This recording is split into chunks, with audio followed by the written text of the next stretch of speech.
How to delete YouTube channel permanently. Welcome and let's get right into this tutorial. Launch your preferred browser and search for youtube.com or tap on the shortcut if you have one. Now firstly, make sure that you are logged in with the account that you have a YouTube studio from. At the top in the dashboard, select on your profile icon. From here, head over to YouTube Studio.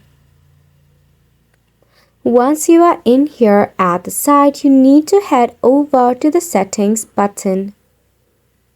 In the Settings, head over to Channel. Select on Advanced Settings.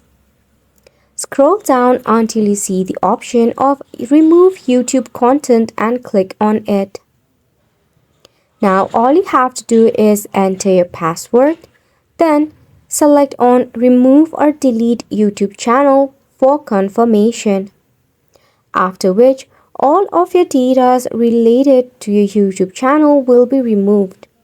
That means the videos, shorts and more. We hope that you found this video informative and helpful to you. Make sure to go ahead and give it a try and thank you so much for tuning in.